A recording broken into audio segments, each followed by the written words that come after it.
Hey everybody, our guest today on the Irish NFL show. Great show today, but our main guest today, Michael Silver from NFL Network. Michael, it's a pleasure to have you on. Welcome to the Irish NFL show. Thanks so much for having me, you guys. Hopefully we can do this in person in your beautiful country one day. Or in LA in February. But the first question, Michael, for you, and we ask everybody this, have you any connections to Ireland? Have you ever been to Ireland? You know, I haven't. It's really high on my list of, my kids are all now legal adults. And so my wife and I are kind of looking forward to our empty nest reality. And, we have some in-laws who actually are first generation Americans from Ireland. And we've heard a lot about it. And we have been to the UK, we have been to England, but not, I want to do an Ireland only trip, and I want beer to be very paramount on the list of activities. I feel like that's only right. It just seems like it would be shortchanging myself to do it otherwise. Yeah, I think we can certainly arrange. You've three tour guides here, Michael, and there's the Guinness factory, there's the Jameson distillery. There's plenty to see, definitely. And I was saying to you that before we started, that we love stories in Ireland, and that is certainly the case. And you're a man who has stories. I mean, what an incredibly distinguished career you've had as a journalist. Then moving into the media side of things, you now have your own podcast as well. Interested in hearing, some of your favorite moments from your time writing, some of the highlights, greatest hits tours, if you will. Oh man, well, I started out covering the San Francisco 49ers in 1989, and they were that season they would go on to win their fourth Super Bowl in 9 years. And I had grown up in Los Angeles, but was born in San Francisco and grew up a 49er fan, and that was not a great thing to be in LA as a kid. One, there was a big rivalry, and two, my teams always lost. In fact, one of my friends I grew up with used to clown me for being a Golden State Warriors fan back then. And ultimately, I was able to convince him that I was right, because he is now their head coach. So former Laker fan Steve Kerr now understands why you should, be a loyalist for Northern California teams, at least that one. But yeah, then I went to college in Berkeley and have basically stayed in Northern California. But Joe Montana, to me, growing up and even in college, he was the guy who took my downtrodden team and made it magical and great. So it was an abrupt transition. As you guys know, you become objective and you tune out all the fan stuff when you become a professional journalist. But it turned out Joe Montana was such a good dude that I at least still loved him. I wasn't actively rooting for him anymore, but that was a lot of fun. And really the tentacles of that, it was post Bill Walsh, but he was still kind of around. He came back in the front office, but that Walsh, Montana, that organization really sustained me for a long time. When I went to Sports Illustrated in 1994 and had a long run there covering the NFL, I knew a lot more people around the league in big positions because they had kind of come from that tree. And one of the guys I knew from, the latter part of my time covering the 49ers daily was Mike Shanahan, who'd been their offensive coordinator. Now you look at Kyle and his whole crew that worked for Mike, Sean McVay, Matt LaFleur, Mike McDaniel, so many others. So that's really been nice. And then, of course, I did do a book with Dennis Rodman and, have way too many, he would fit right in, from what I've heard, with the Irish culture. He's loud, he's excessive, he loves to party, and he does love to tell stories, although sometimes he likes hearing people like me tell stories instead. But I've been really lucky. And then, during the pandemic, early in the quarantine, my daughter, who also went to Cal and is now out in the working world, she was held captive in our house. So we did start a podcast exactly 1 year ago. And I basically just tried to exploit her labor and use her to inject some sanity into the proceedings, and we have had a lot of fun. It's called Pass It Down, and it's available on all major platforms. Michael, there's one thing I love about your coverage when you're on NFL Network. You're never shy in giving your opinion. And Right. this off season has been probably one of the most intriguing ones we've had in quite a while in terms of the quarterback carousel, in particular, Deshaun Watson, Russell Wilson, and more so of late, Aaron Rodgers. And even this week, Aaron Rodgers' interview on ESPN, it was like a tactical move. He's expressed his praise of everybody within the organization, the players, the backroom staff, but not so much the GM. He kind of was the exception to the rule. And then today, Alex Smith is on Colin Coward on Fox Sports saying that Rodgers has been treated harshly. And then when he was in Kansas City, he knew about the Mahomes draft pick. He knew what was coming down the line. Your overall thoughts on the whole situation in Green Bay in particular? Well, first of all, thank you for noticing that I am not afraid to give my opinion, because it's great entertainment.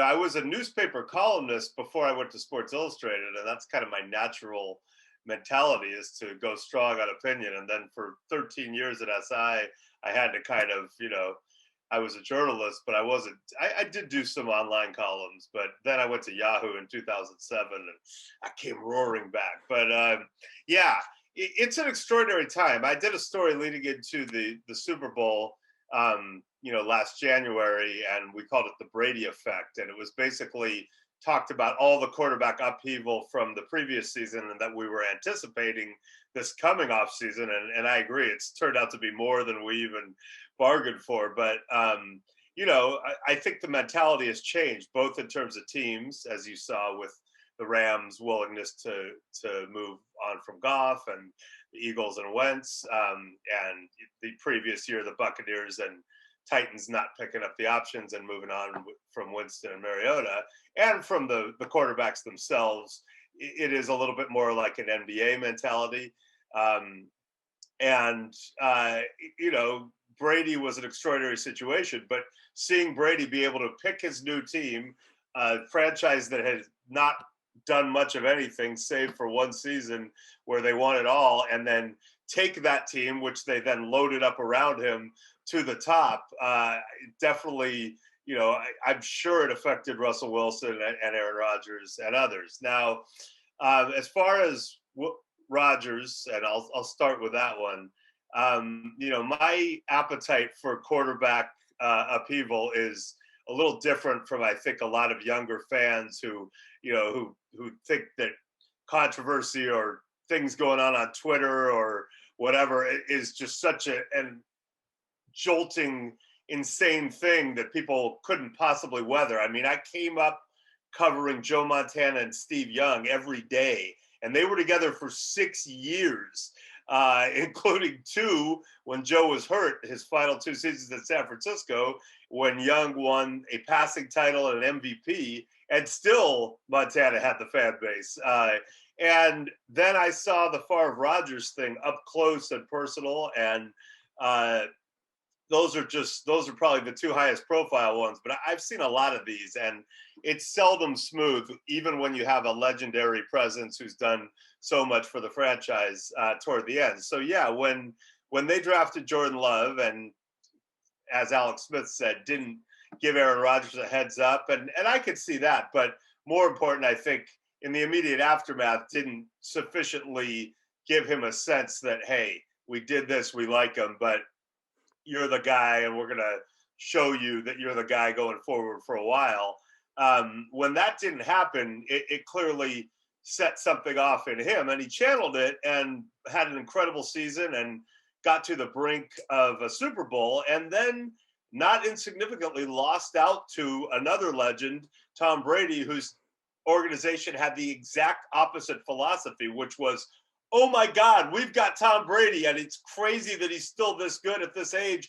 Let's get everybody, and we don't care about anything else. And the Packers are the exact opposite franchise. Full disclosure, my sons, especially, all my kids and my wife, have become Packer fans. Basically, when we are Cal people, you see in the background, and when Aaron Rodgers was drafted in Green Bay, my sons were really young, and they just decided they were Packer fans. So I hear Packer scrutiny in my life like on a level that few people could understand. I remember telling Matt LaFleur when he got that job, hey, you think you're under pressure because it's Titletown and Vince Lombardi coach there? You have no idea, dude. You now have, there's a direct pipeline for my sons into, your head. So watch out. But, it is a maddening organization to root for, in my opinion, because it's great to be able to say, hey, man, our philosophy is to sit on our hands and let it come to us and build through the draft. And, that's how we do it. And I'm like, yeah, it must be nice when you have consecutive first ballot Hall of Fame quarterbacks for a 30-year period, which is, obviously unprecedented. Montana and Young happened. It wasn't for 30 years. And that's the only analogy in U.S. football. But yeah, I mean, I'll do that too. Give me Brett Favre and Aaron Rodgers for 30 years and I'll chill and not spend and build through the draft and not make trades and sign free agents. And I'll win a bunch of games too, because they'll cover up all else. Now, I would say winning 2 Super Bowls and going to 3 during that 30-year stretch with those 2 quarterbacks is just pitifully underachieving. But a lot of Packer fans remarkably feel differently. My sons and other family members not among them. They certainly err on the other side. Well, there's a lot of Packers fans in Ireland, and general consensus is that Rodgers, he saw how firsthand how the Favre situation played out in the end with Rodgers coming in. So he's kind of ahead of the curve and making sure he gets out of there before that happens to him. Well, and as it turned out, and I kind of felt this at that time just because I'd seen a lot of Aaron Rodgers as someone who, may or may not have cried when his college team was screwed out of its rightful Rose Bowl, but I digress. But the notion that you would now get another Aaron Rodgers or Brett Favre, like it's happened twice. Montana to Young, the messiest thing ever, and then Favre to Rodgers, insanely messy. And now we're going to also have it happen Rodgers to Love. Now, Love may end up being a really good player, and I just want to say for the record, in a vacuum, I don't hate what they did in terms of aggressively going up, getting him, and setting themselves up for the future. I don't hate that in a vacuum. They obviously didn't handle the personal relations side of it very well. It's also unique in that it was a virtual draft, everyone's apart, and you also have an organization that more than any other in the NFL by far has personnel and coaches at different silos. So this was not Matt LaFleur and Brian Gutekunst just going, hey, let's do this. It was the GM doing it and the coach basically being like, wait, you did what? Okay, so there's all that, but I don't hate the philosophy of doing that. It's just that was literally the only aggressive thing they did in the entire offseason when they had been on the verge the year before and Rodgers' window's closing more. So the previous offseason, you get a new GM in Goody. He comes in, he signs Zadarius Smith, Preston Smith, Billy Turner, Adrian Amos, and to great effect. It all helped. And then the next offseason, it's like, we're not signing anybody. Oh, we can get Devin Funchess for cheap. Sure, he'll be great. Oh, wait, he opted out. Okay, so they really did nothing. They did nothing aggressive in the draft. The optics of the draft were insane. It was a receiver-rich draft, and they literally took no receiver. And their first 2 picks were trade up for Jordan Love, the only aggressive move we're making, and then take another back when we have 2 good ones, and then take an H-back who's basically a blocker. I mean, whatever. In a vacuum, you could defend any of that, but all of that was a lot. And then there are weird things like, apparently Aaron Rodgers was offended about the Jake Kumerow thing. Now, Jake Kumerow was a gritty receiver who made the team the year before, and Aaron Rodgers took the somewhat, extraordinary step of publicly coming out last August and saying, well, Jake Kumerow has made the team based on what I've seen. And then they cut him the next day. And I know the quarterback shouldn't have personnel control. I know that they've got to put the best guys in the field. But if you guys would indulge me, there are a lot of instances when players have been on NFL rosters because it was keeping somebody happy. and nobody freaked out about it. I would urge you to check out the career of one Griff Wayland for the Indianapolis Colts during Andrew Luck's time there. T.O. had a guy, another receiver. I can't remember his name. I'm blanking, but there was another receiver on the Niners, scrappy, end of the roster guy. That guy was around. I would argue that Blake Bortles coming to the Rams had a great relationship with Jared Goff. I could go on and on. So Antonio Brown last year. Yeah, right. And it's not that the Packers can't, it's not that. I mean, they could die on that hill and say, we don't let our quarterback pick the player. Okay, but you're doing it wrong, clearly, because he is high maintenance. He is a lot. He is clearly sensitive. But you know what? He's also, in a lot of people's minds, the most skilled person ever to have done this. And the reason all of you have good jobs still. So maybe try to manage that a little better. The job is not talent acquirer, it's not drafter, it's general manager. And when I say GM, it's not just Gutekunst. I put Mark Murphy, the team president, squarely in there, and there's some shared responsibility there, and it may be more Mark Murphy's ultimately because he's got final say, and they don't have an owner. So I'm going to point it at those two guys right now. Me and Colin, Michael are both Broncos fans, so I'm just going to jump to this. I know you were in Dove Valley over the draft. I'm nearly certain you were in Dove Valley. I was watching the draft. You wrote a really good piece on the transition from John Elway to George Payton recently in terms of Elway stepping back, allowing Payton to come in and have his own stamp on the draft. What was, obviously your thoughts? You were in the facility. A lot of people sitting at that position, I think 9, not going with Fields, going obviously very high on Surtain. What was that feeling? Was it a surprise for you at the time, or do you think the Broncos were very much on him beforehand? Okay, well, first of all, just being able to cover something in person was amazing. And listen, I'm fine texting. I have lots of phone numbers. I've got this setup you see behind me where I can appear on NFL Network from here. I've got phone numbers. Like, it's cool, but that's like a 2, like being in, that's kind of how I made my career. I mentioned Dennis Rodman, but I'm kind of known for hanging out and getting people away from the facility and certainly at the facility. And I forgot like how important it is. So it was just, first of all, it was amazing being there. Can I just ask for a second, how did you guys become Bronco fans? For me, they showed highlights here when I was growing up, and there was this blur of a number 7 in neon orange, and I just fell in love with how he played the game. That makes total sense. Okay, I get that. What about you? College, late nights, Jets, Tebow. The Michael, just before I go any further. Tebow. You became a Bronco fan because of Tim Tebow. Well, pretty much like that whole season, they were just on TV.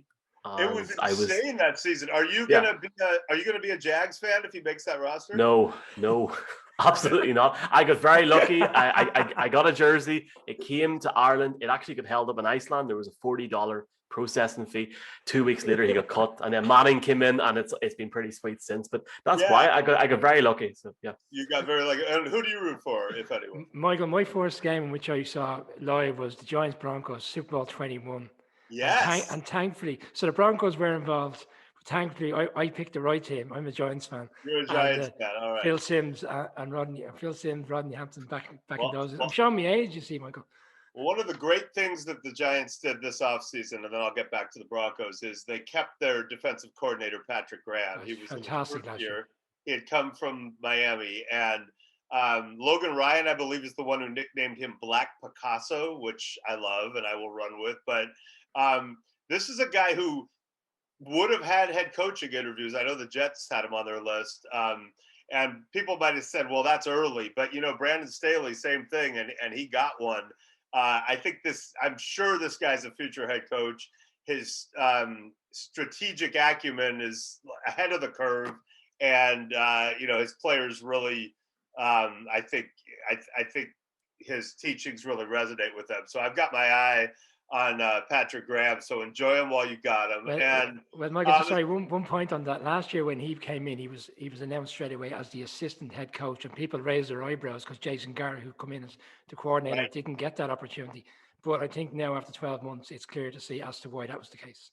Yeah, and that's not a slight on Jason Garrett, but I'm a huge Patrick Graham fan. So the Broncos to me were an interesting story, and I thought about trying to cover the 49ers draft. I could drive there, and obviously there was a lot of attention. But my thought on that was that story ends the second they turn in that pick, and it's a great story. We've been talking about it for weeks, but they're going to make a decision, and that's it. The Broncos to me had so much intrigue because there were so many different ways they could go. They could go up, they could go down, they could stay, they could take a quarterback, they could not take a quarterback, they could get a quarterback through other means. Turns out they could have traded for Aaron Rodgers on paper. So the story kind of came to me. But, that combined with the fact that, I've had the opportunity to cover John Elway for a long time as a player.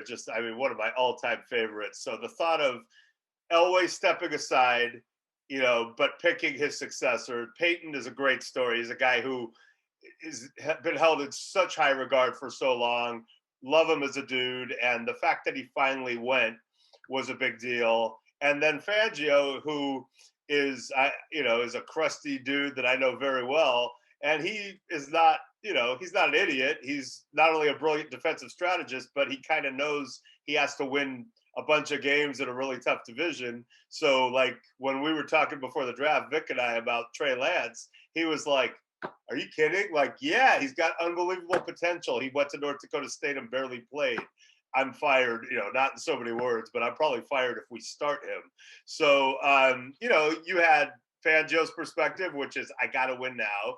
You had Peyton's perspective, which is, I got to build this thing up the right way for the future. And then you had Elway, who obviously knows a lot about quarterbacks and was there too. So I had a great experience. I thought one thing that Peyton did that was really cool was he was just he was very decisive. And we always wonder, okay, George Payton's been through a lot of drafts as the number 2, the number 3. He's probably as prepared for this as you can be, but it's different when you get in that chair. And we've seen GMs who get in that chair when they were good candidates, and it's like, and he was like total opposite from what I could, observe. He was just like, I talked to him 2 hours before the start of the first round when Rodgers mania was now in full swing, and that was a very recent development. That it was like an hour of chatter, and now he knew it was a thing, and he basically was like, I've got to look into it, of course. If I think I can get him, but not tonight, I'm gonna have a plan. And the plan would be, a team like the Saints or the Bears looking to get way down. I could flip the 9th pick, accumulate some 2022 assets, and then have more to package. So I kind of knew, based on my last conversations with him, that if there was a dramatic trade down from 9, that wouldn't have been hard math to connect for me. I'm like, oh wow, he thinks he's getting Aaron Rodgers. So doesn't mean they can't get him now, but he obviously didn't have that impression when they decided to make that pick.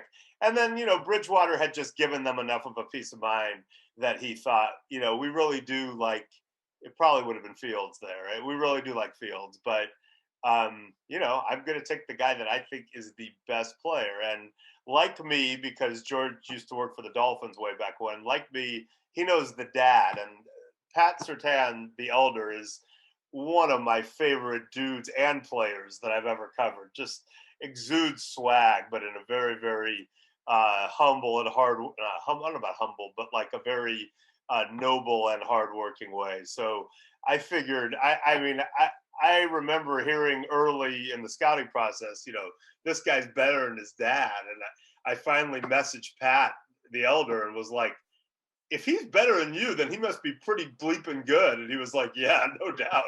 So I'm excited. I think it's a cool pick, cool draft. And I think best of all, George Payton was built for this, and the moment didn't overwhelm him. In fact, the contrary.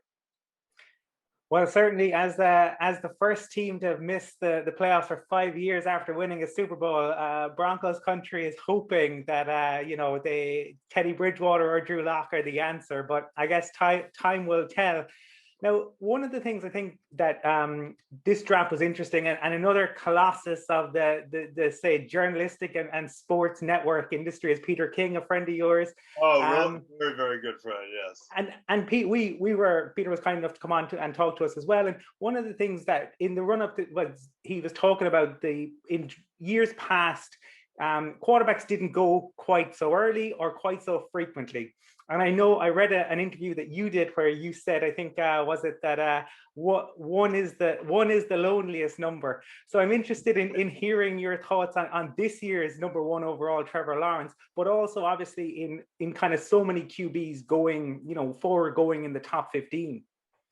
Well, first of all, I usually only do this in front of Peter, but I'll do it for you guys because he probably, I guess he can see this because it's broadcast everywhere, but you won't have to deal with him in person. I will. But here are the things you need to know about the quarterback landscape and why it's changed. But forget about that. I want to talk about Guinness. Anyway, okay. So we've done that. First, let's talk globally.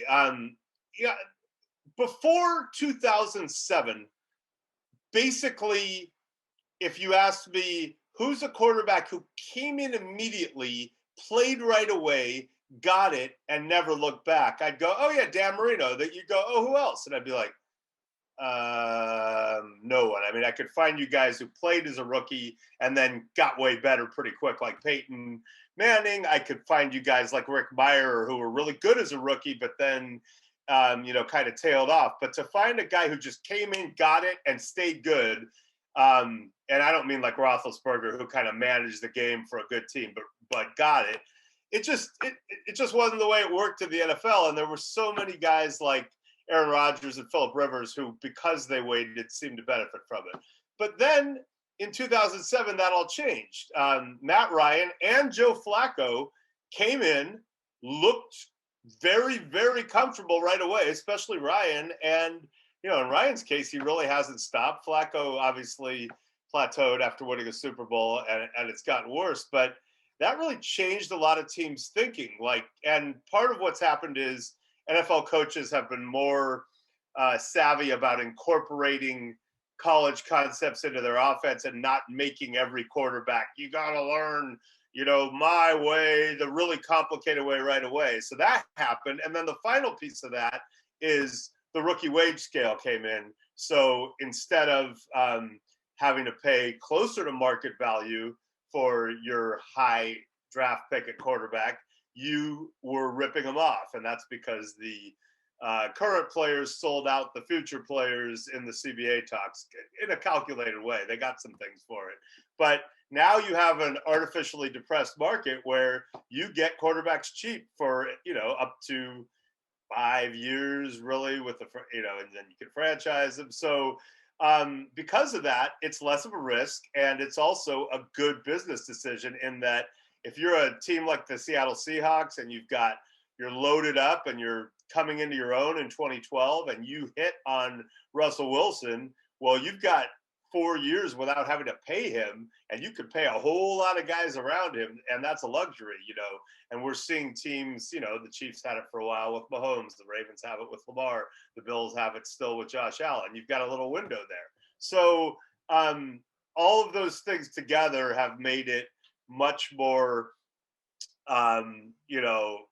attractive, I think, or plausible for teams to just go, let's draft someone high and throw them in pretty quick and roll with it. And then this year was probably a pretty good quarterback year.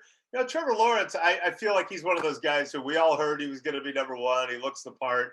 And then usually holes get picked in those guys. It happened to Bridgewater, got knocked way down, among others. But he didn't really get picked apart too much. It happened a little, but, I think there's a most personnel people and coaches I know believe he has a chance to be really special. And, they tried to pick it apart at the end because he doesn't love football enough or doesn't exude it enough. But I don't know. I'm anxious to start to get to know some of these people in person. But my sense is he'll be okay, and I'm excited about him. I'm excited to see what all these guys do. I think he'll start. Wilson will start. There's going to be a lot of inertia toward Fields starting. We'll see. Lance probably in a perfect world would start right away, but really Jimmy has to stay healthy, win games, and play well to stay in, and that's an easy equation to have go haywire. And then you've got Mac Jones, who he could easily start too, if not right away, then pretty quick. So it's going to be really fun to watch. Michael, a storyline recently, and whilst it's not a major storyline, it is quite controversial, is the NFLPA recommending to players, not to be participating in OTAs or not to be attending any preparation facilities and stuff, and which has led to players getting injured because they're going off and doing training in isolation or practicing in isolation. Is that going to lead to just more cause for concern further down the line? I have a story for you. I think you'll like hearing it this way. So let's go back 20 years to 2001. I am writing a big story on Edgerrin James, now a Hall of Famer, for Sports Illustrated. So get him on the phone before texting. And he's like, yo, just come to Miami. We got a big weekend. It's Memorial Day weekend. They have some name for it in Miami. It's like, there's different names for it, but it's basically an urban music soul festival. It's awesome. It's a very, very big weekend in Miami. And, that's a long way for me to go, but I was certainly excited. So I hang out with Edgerrin, and he didn't really sleep much. He wasn't always a huge partier. He basically shut it down from like after Memorial Day through the end of the season. So we were partying, we were drinking, but it wasn't like Rodman-esque. But one thing he did do was he decided he didn't really need sleep for those 3 nights. And I remember we bowled all night with some people. He was hustling at a bowling alley. He worked out till late one. I just remember sleeping like 7 hours in 3 days. And then he wanted me to come to Cancun. And they were all going, and they had it all set up. And somehow I think I did what we call the Irish goodbye, which is I just got back on a plane to California without telling anyone I wasn't coming to Cancun. I did get a phone call when I landed from Cancun, and he wanted to know what was going on. But, I had plenty of stuff, and my wife was probably eager to see me, and I didn't know if my, liver could withstand it. So now I write the story, and one of my editors calls and says, hey, listen, have you seen that this became a thing? And I go, yeah. So what had happened was that very weekend had been a voluntary minicamp in Indianapolis that Edgerrin had chosen to spend with me and others partying in Miami. And normally, whatever, he's a star player. He didn't come. Maybe few people talk about it, but both his head coach, Jim Mora, and his quarterback, Peyton Manning, somewhat extraordinarily, had kind of ripped him in the press for not being there. So now my editor's like, look, I know you hate this stuff, but you got to put this in your story. Call Edgerrin in Cancun and get a quote. So I call him up, and I'm like, yo, he's like, hey, you coming? I go, no, I'm not coming, but hey, I guess this minicamp's a thing. I need a quote from you. And I would argue that Edgerrin James is one of the greatest quote givers that I've ever encountered. If not, he's in the top 3 for sure. And off his head, he just said, okay, here's a quote. I only went to college for 2.5 years, and even I know the meaning of the word voluntary. So I had my quote. So that's kind of how I feel about the voluntary stuff. Now, listen, everything's a negotiation. So if you want players to be there that bad, don't make it voluntary. Go to the NFLPA, say we want to negotiate and make this much of it mandatory. We'll pay you for it. We'll give you this. You could do it. But what's really going on is that the players think the offseason is too much, and I think they're probably right. because they all stay in shape now. It's not like when I started covering it, guys would show up fat for training camp and still make the team. They're staying in shape. The players, I think, rightfully believe the offseason is too much. All these meetings, and it's a lot.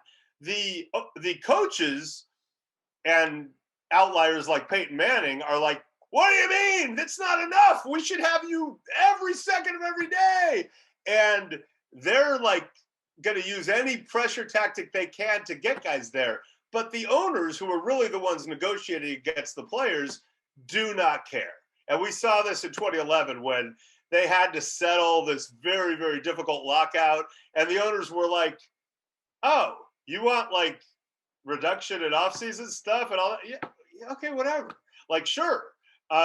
That's all it's going to take we're there on the money. Yeah, just take that. And so coaches were like, no. Peyton Manning was like, no, but they don't care. So this is not hard. And so what's really interesting is, yes, the union tried a power play. Yes, it was destined to fail because rookies aren't going to do that, or guys in danger of not making the team, which is most guys. So it wasn't going to work. But what it did do, which is brilliant, I think, is it got coaches to come to the table with their players. And so veterans have been successfully talking to coaches and distilling this to what's important. And so, for example, a team like the Raiders, it's like, okay, what are you guys really like upset about? Well, we think 5 weeks of this is stupid. And we also think that 11 on 11 drills are a lot and they're too physical. Okay, well, what if we all agreed that you're going to come for these 3 weeks, and during these 3 weeks, we're going to do this and this, 7 on 7, but not this and this, and we'll reduce meetings by half.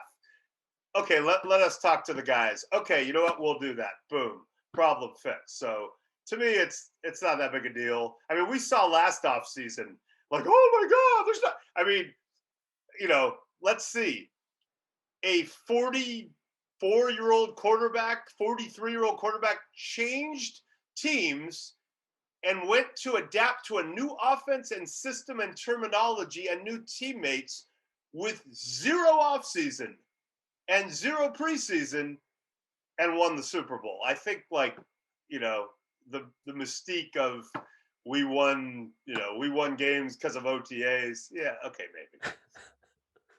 Let's see. I completely agree, Michael. We're going to be really like annoying here and try and get one question more each, so you can go as fast as you want. 30 seconds. I don't mind. It's all good. In a global pandemic, Michael, and look, I mean, we said off air there, a lot of countries still haven't got a sort of that yet. The NFL got through the season, and we have somehow managed to strangle 2 games for obviously in London this year. We got the Falcons against the Jets, and we got the Dolphins against the Jaguars, or London Jaguars. Just your thoughts on that there. Were you skeptical at the start of all these London games? Are you amazed, or what's your thoughts on the growth of the game internationally? Because it's crazy to even think of where it was 5 years ago to now. Well, you're going to be shocked, but I have some opinions. So I covered the first London game. I was new at Yahoo, and it was Giants Dolphins in 2007 at Wembley, and they sent me over. And I mean, I could do a whole podcast on that experience. Among other highlights, I went to a Reading Newcastle United game in Reading. They were up at the time, and they had some Americans. Michael Owen played for Newcastle. I mean, that was cool. But I met Jeff Darlington, who's now, unfortunately for me, really one of my best friends, and a great journalist at ESPN. But more important, just really a demented, troubled human who I have been afflicted with having to spend a lot of time with. So that happened. My best friend since growing up, who works ramp service for United Airlines and thus has flown free his whole life because his dad also did. He flew first class out there. I did not, but he did. And so he was with me. We had so much fun, and the game wasn't a great game, although it did turn out that the Giants did win the Super Bowl that year. So they didn't look super in that game. But so anyway, I thought, like, what a great thing. And there was also a big conference they had in conjunction with it, and a lot of heavy hitters, including Commissioner Goodell, were there. And I did a big story about, the NFL and expanding into global markets and how important it was. And that was around the first time that you started to hear, well, maybe they play the Super Bowl in London. And oh man, the pearl clutching that followed that. Yeah, it's an American game. You can't. There was a lot of blowback. Well, I kind of had a different opinion. I mean, selfishly, I was like, yeah, can we do that now? And my point was like, let's see, Jacksonville, London. Let's see, we have a choice. One has a few boats docked and a beach and a Leonard Skinner bar and I guess Tim Tebow. The other is one of the greatest cities ever in the history of the planet. So yeah, I'd rather have the Super Bowl in London. Let's do that. And then, the only issue I could see was the time. And okay, you're going to have to start it really late at night. And we've seen that with Champions League games, I think, and other things. But they were like, you're going to have to start it so late. And I'm like, yeah, but I'm old. So I'm the same age as the Super Bowl. So I come from the era when, on the West Coast, we'd watch the Super Bowl at 2:20, 3:20 kickoff, and it was fine. It's Super Sunday. You don't have to drink as long before the game started, at least back then. So, I mean, yes, do that. And, it doesn't mean, oh, we're losing something. Whatever, man. It's cool. It'll help grow the game. We'll have a great time. I think you'll get a first-class event, and it's. I just, I don't see the negative. Michael, I'm interested in, and I know I've read a bit about you talking about this, but I think it'd be really interesting for our viewers, the difference between writing and television. And I probably have an ulterior motive because I know that this involves a story of Super Bowl 33 and John Elway on a balcony. Well, I am a writer.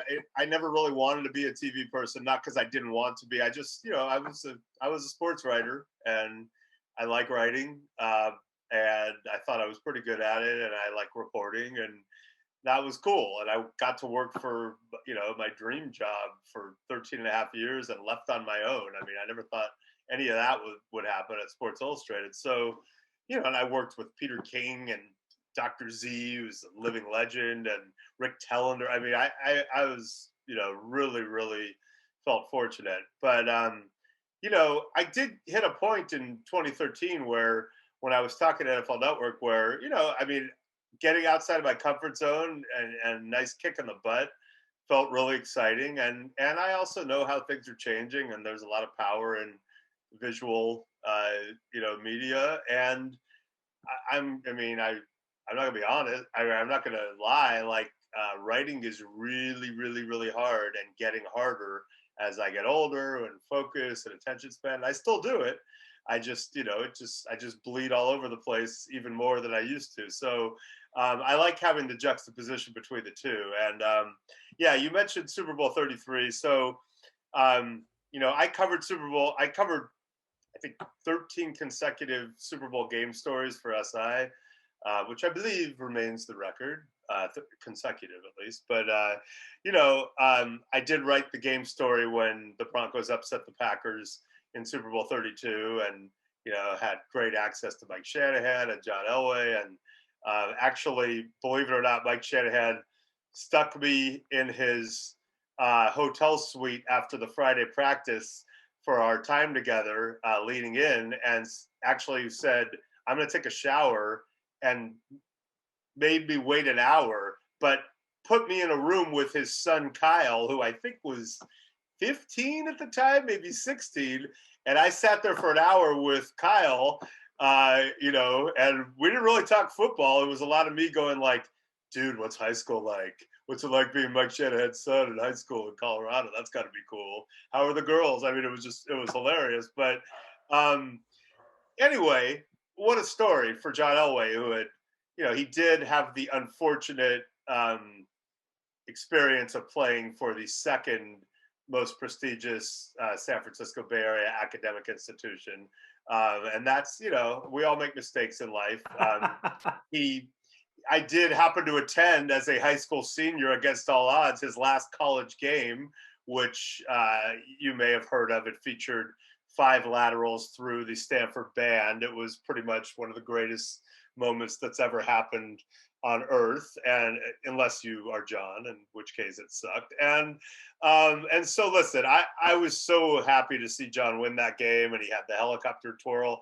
So then the next year they come back and they're getting ready to play the Falcons, and crazy storylines because Dan Reeves, his former coach, who had beef with both John and Mike Shanahan, is now coaching against them. You had the crazy Eugene Robinson going out for some milk on the night before the Super Bowl and going to Biscayne Boulevard and getting arrested and spending the night before his Super Bowl in jail while arrested for solicitation of prostitution. And then you had the game, and the game was crazy because as I think Tom Nalen it was, one of the Bronco linemen told me afterwards, he said, I've been playing a long time and I've never, ever seen another team dare John to beat them. Well, he beat them. They were loading the box for Terrell Davis, which is understandable. They left the secondary exposed, and John Elway did what he has done many times before and looked like one of the greatest people ever to play the game and was the MVP. And now he's won 2 in a row, and he's the MVP. It's a great walk-off. You never know because he didn't announce it. So he's the last guy to leave. I got in a car with him and Janet, his wife, at the time. And now we're back in Fort Lauderdale in his hotel room. And he goes, hey, come on. And we're up in his room. And he's got a balcony. And he hands me a beer. We've each got a beer. He's smoking a Cohiba or some Cuban cigar. Or maybe it wasn't, because it probably wasn't legal at the time. But, whatever. He's smoking a cigar. And a lot of things have become legal since then, by the way. Hopefully Cuban cigars will too, now that we have sane leadership in our country. But anyway, so he's got the cigar, he's got the beer, rain's coming down. We're out there on the balcony. Titanic had just came out. It was like I'm the king of the world. It was unbelievable. And, I'm just in that moment. And I did this with Rodman sometimes too, because Rodman would draw attention to it usually.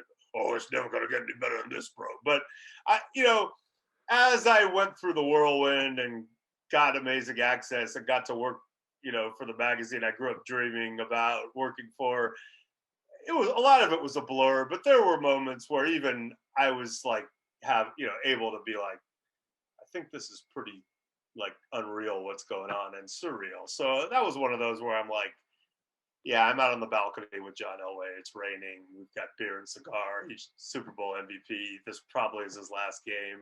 And I'm going to stay up all night and drink a lot of caffeine and write the hell out of it. And he's going to keep drinking. So that was great. And I did mention this, I think, on my podcast, but the coming out of college, in college at the Daily Californian, we happen to have an incredible staff who many of whom went on to much bigger things than I did, including Mike Fleiss, one of my best friends, who's the creator of The Bachelor, who's done okay for himself. But, we used to read everyone when we were in college and be like, this guy's amazing. And, Dr. Z was a legend. Well, a little bit after college, the 49ers beat the Broncos in Super Bowl 24. Joe Montana had, 5 touchdown record-setting performance, maybe one of his greatest games. And afterwards, we're reading the SI story on Wednesday, and effing Dr. Z is up in Montana's room watching the game with him while the victory party's going on down below. But Joe's not at the victory party. He's sitting there watching film with Dr. Z, and we're like, how? I know it's Sports Illustrated, but how? That's never going to happen. Well, that was only 9 years later, and I'm up there on the balcony with John, and I'm like, I think I did it. I don't know how, but I'll take it. And Michael, we touched on earlier on the show in terms of the entertainment you bring on NFL Network. Is there any one particular story during your time in NFL Network that stands out above the rest? Any moments, any free agency sign, or any particular story that we wouldn't be aware of that just always kind of in the back of your head? Well, first of all, I just want to substantiate that I have clearly been better than Scott Hansen on this podcast, because I know you guys had him recently, and he is a very talented guy. Big Tebow fan, by the way, but I just, there's no way that I did not tear Scott Hansen up, and chew him up and spit him out. It would be like, I don't know, like Deep Purple coming on stage and then U2 follow. Like I'm U2 in this equation, to keep it Irish. And so, yeah, is there one story in NFL Network? That's a great question.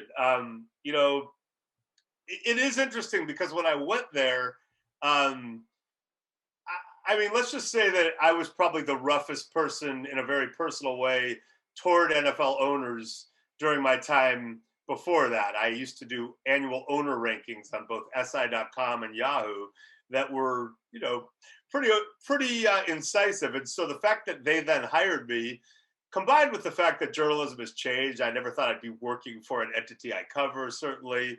So it was always going to be a little bizarre for me working there. And, pretty early on, we confronted the Ray Rice scandal. And I was on the air a ton during that time, as I was with the deflated balls and other things. But during that time, I was on the air because I just, our hosts could only say so much, and our former players, I think, they were getting put in uncomfortable positions, and it was just, they kept turning to me. But,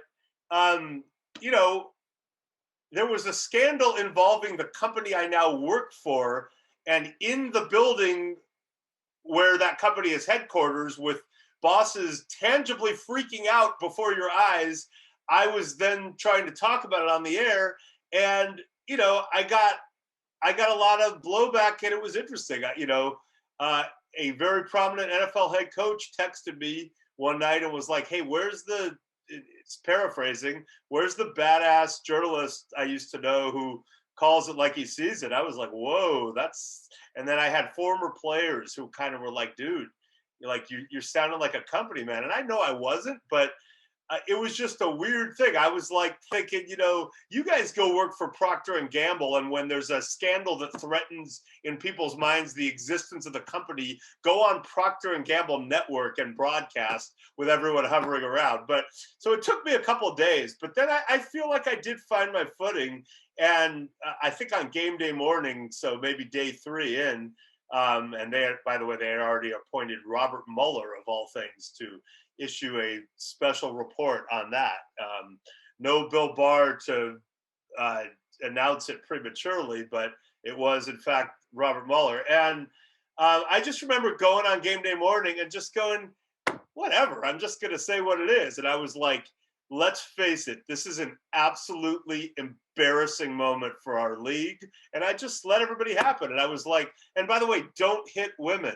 So whatever, I've just always tried to do it like I always did. I'm a journalist. If you ever see them yanking me off the air forcibly, then I guess I wasn't supposed to work at NFL Network. But we're 8 years in, and I'm having a blast. And by the way, I did do a pretty cool story on Aaron Rodgers for our website. I want to say maybe about 2016 or so, and I think if people Google that and go back and read that, it's long, but it'll give you, an idea into his mindset and in general, and probably be interesting. I'll probably go back and read it at some point, because of course I love reading my own stuff. But I mean, I'll probably go skim it and just see, because it'd be interesting to read it now. We will try and even put it as a link underwards as well. Michael, I feel like we could talk to you for 15, 20 hours. In a very good way. This has been fantastic. You're welcome on any time, and thanks a million for your time, man. Thank you so much, and hopefully we will we'll do something in person, either at a Wembley game or amazingly in your country or in mine. I know that Jeff Darlington and Carissa Thompson and I will be trying to resume our Super Bowl party, which obviously didn't happen last year, but this will be about number 6 or 7. It's in my hometown, Los Angeles. Haven't lived there since high school, but you know, I know it well, and I'm sure if you guys are in town, we'll want you at that party. That sounds fantastic. Michael, thanks a million, man. Thank you.